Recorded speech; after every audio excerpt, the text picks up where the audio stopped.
In the field of medicine, the Bible says in the book of Leviticus, chapter number 14, verse number 49 to 53, it gives a novel way for disinfecting a house from plague of leprosy.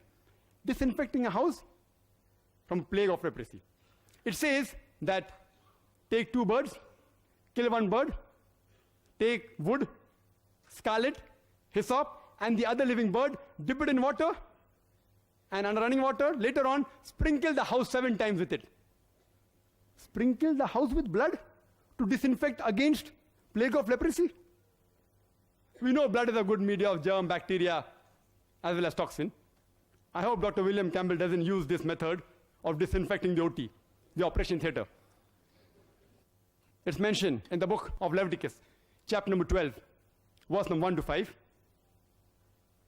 And we know medically that after a mother gives birth to a child, the postpartum period, it is unhygienic. To say it's unclean religiously, I've got no objection. But Leviticus chapter number 12, verse number 1 to 5 says that after a woman gives birth to a male child, she will be unclean for 7 days. And the period of uncleanliness will continue for 33 days more.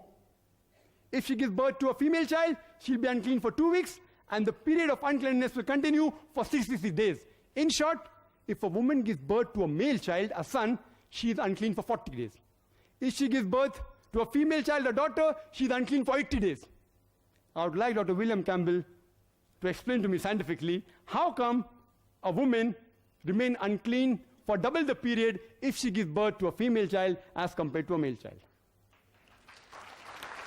The Bible also has a very good test for adultery.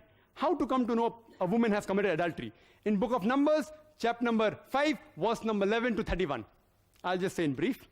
It says that the priest should take holy water in a vessel, take dust from the floor, and put it into the vessel. And that's the bitter water. And after cursing it, give it to the woman. And if the woman has committed adultery, after she drinks it, the curse will enter her body, the stomach will swell, the thigh will rot, and she shall be cursed by the people. If the woman has not committed adultery, she will remain clean and she will bear the seed. A novel method of identifying whether a woman has committed adultery or not. You know, today in the world, there are thousands of cases pending in different parts of the world, in different courts of law, only on the assumption that someone has alleged that the woman has committed adultery.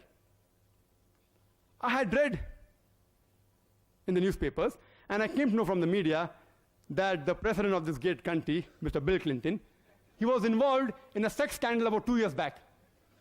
I wonder that why didn't the American court use this bitter water test for adultery?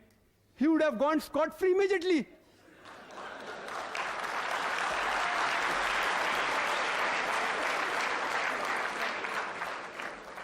Why didn't the Christian missionaries of this great country, especially those who are in the medical field, like my respected Dr. William Campbell, use this bitter water test to bail out the president immediately?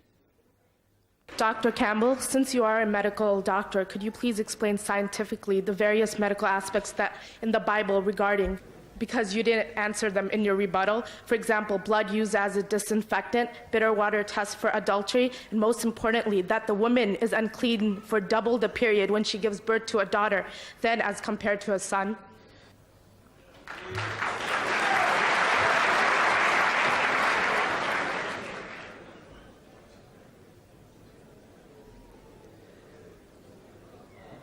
Thank you for the question, and I'll get to it.